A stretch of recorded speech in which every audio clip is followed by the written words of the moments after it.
보여드린 대로 오늘 3부에서는 박성준 더불어민주당 원내수석 부대표 연결해서 몇 가지 정치 현안에 대한 입장 들어보도록 하겠습니다. 나와 계시죠?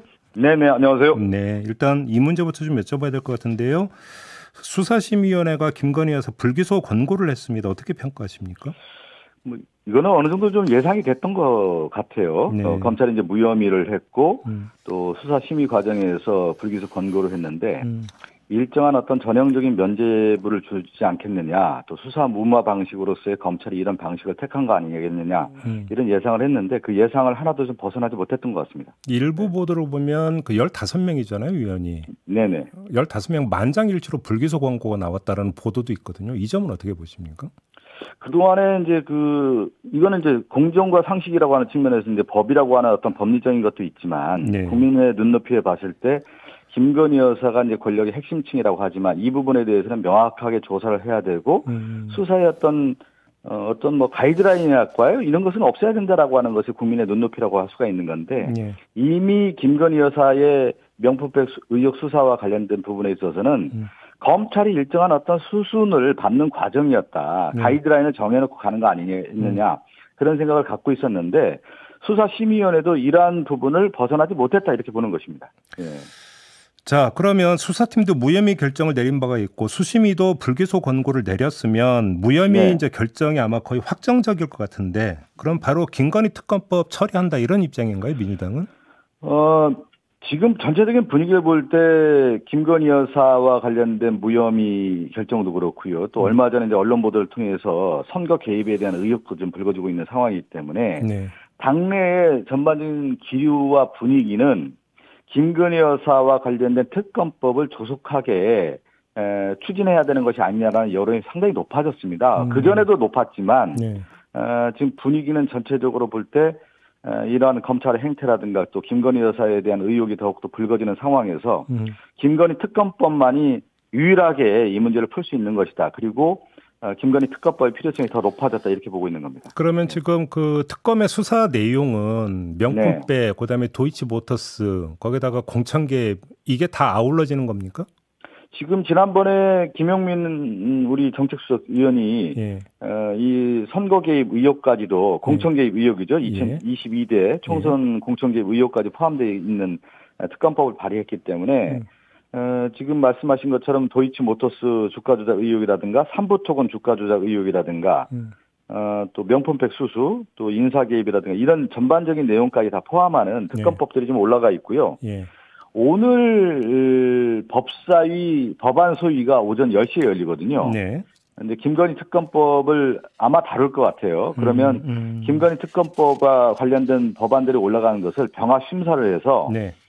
소위 통과 여부를 좀 보면은 김건희 특검법이 어떻게 되는 것인지 좀 전체적인 일정이 나오지 않을까 싶습니다. 그래요. 네. 근데 지금 소위 통과 여부를 봐야 됩니다. 소위 오늘 통과 여부를요. 예. 그 변수가 지금 그 사흘 뒤에 도이치모터스 사건 2심 판결이 나오거든요. 그렇죠, 그렇죠. 일단 예. 요거까지는 좀 지켜봐야 되는 거 아닌가라는. 그거는 상관이 없을 것 같아요. 왜 그러냐면 김건희 여사의 특검법과 관련된 것은 이미 네. 숙성이 다 돼 있다. 예. 라고 보는 거죠. 예. 뭐 그거의 어떤 도이치모터스 주가 조작의 상황의 어떤 판단 여부와 상관없이 앞서 말씀드린 것처럼 수사 대상이 워낙 많기 때문에 예. 이것은 특검으로 통해서만 풀 수 있는 문제다. 이렇게 보는 겁니다. 근데 왜 이 질문을 드리냐, 물론 가능성이 얼마가 될지는 잘 모르겠습니다만 그 전주 손모 씨에 대한 어떤 법원 판단 네네. 그것이 어떤 검찰의 그러니까 김건희 여사에 대한 수사 결론에 영향을 미칠 것이다.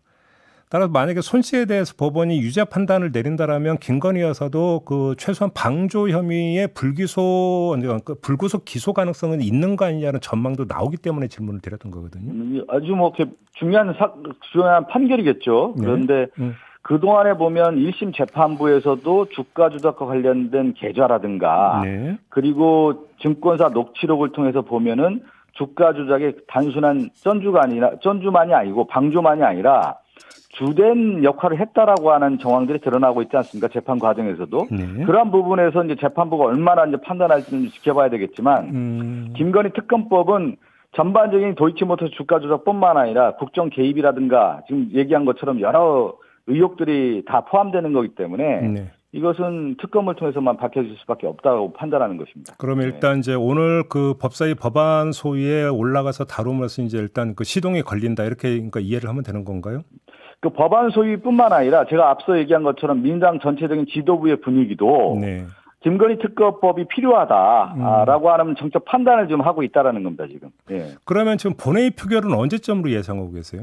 오늘 소위 통과 여부를 좀 보고요. 예. 또 적절한 타이밍을 좀 봐야 되기 때문에 그것은 좀 추후에 결정될 것으로 보입니다. 그러면 오늘 법안 소위에 김건희 특검법 말고 최상병 특검법도 올라가는 거예요? 최병 특검법도 올라가는 것으로 알고 있습니다. 예. 그럼 일단 그 두 개가 모두 이제 그 동시에 이제 검토가 된다. 네네. 근데 일부 보도를 보면은 그 본회의 표결까지 그렇게 오래 안 걸릴 거다라는 보도도 있던데요. 예.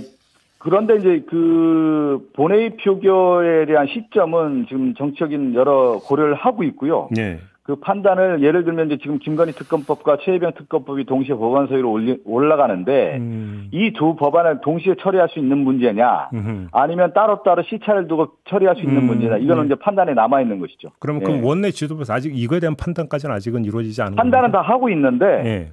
여러 가지 이제 고려 사항이 좀 있는 겁니다. 예. 그래요. 정치적인 수순과 판단과 타이밍은 다 그 고려를 하고 있는데 네. 그 부분은 이제 아직 최종 결정만 남아 있다고 볼 수가 있습니다. 그러면 전략상 아직은 비밀입니까? 그렇다고 볼 수 있습니다. 예. 알겠습니다. 그렇지만 뭐 지도부는 지금 당 지도부도 그렇고요, 원내 지도부도 그렇고 예. 김건희 여사 특검법이 조속히 통과시켜야 된다라고 하는 여론이 상당히 높습니다. 지배적이라고 볼 수 있습니다. 조속히 예. 알겠습니다. 여야 의정 협의체 있잖아요. 예?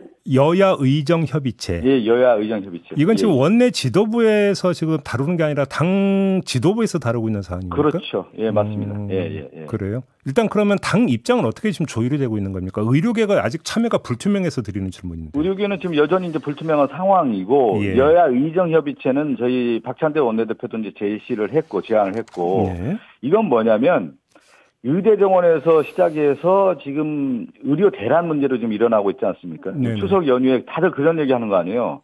응급실 가면 큰일 난다. 아프면 안 된다. 이 정도까지 지금 이 지경까지 왔는데 근데 정부가 손을 놓고 있는 거 아니겠습니까? 네. 정부가 어떤 대안도 내놓고 있지 못하고 있기 때문에 네. 물꼬를 트자. 그러면 물꼬를 틀 수 있는 방법 중에 하나가 지금까지는 정부와 의료계가 맞대응해서 여기까지 왔다고 하면은 하나의 큰 울타리를 하나 만들 수 있는 거 아니겠느냐. 여야 의정 협의체를 통해서 의료계도 얘기할 수 있는 룸을 만들고 정부도 룸을 만들어야 된다는 얘기를 하고 있는 건데 지금도 여야 의정 협의체에서 여당도 좀 필요하다고 느끼고 있단 말이죠. 그럼 정부가 여기서 조금 더 전향적으로 나와야 되는데 원론적 수준에서 있다 보니까 더욱더 좀 답보 상태에 빠져 있는 거 아닌가 싶습니다. 근데 저희가 조금 전에 이제 그 전국 의대교수협의회하고 인터뷰를 했어요. 근데 네네네. 입장이 상당히 완강한 게 2026학년도로 말할 것도 없고 25학년도 당장 내년 것도 백지화해야 된다. 이 입장이 아주 일관되게 이야기를 하던데 근데 또 이 문제에 대해서 용산은 확실하게 선을 긋고 있지 않습니까? 네네네. 이래버리면 여야의정 협의체가 가동이 될지도 일단 의아하고 가동이 된다 손 치더라도 뭐가 합의점에 도출이 될지도 의아한데 어떻게 보십니까?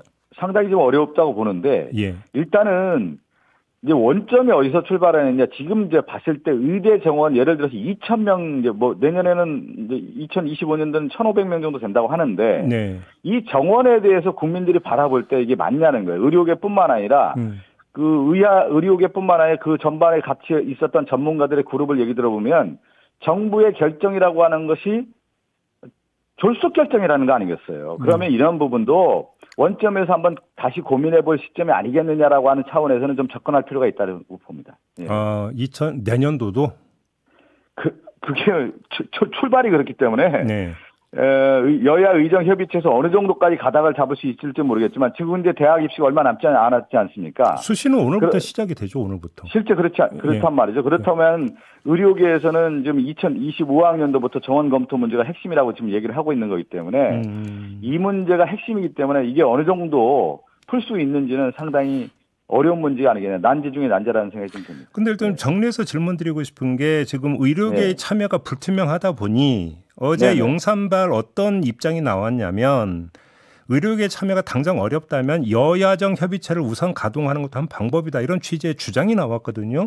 자, 여기서 그러면 야의 입장이 중요한데 민주당의 입장은 어떤 겁니까? 아니, 저는 가장 중요한 게 당사자라고 할 수가 있는 거 아니겠습니까? 의료계가 빠진 상태에서 이 문제를 풀 수가 있는 것이냐.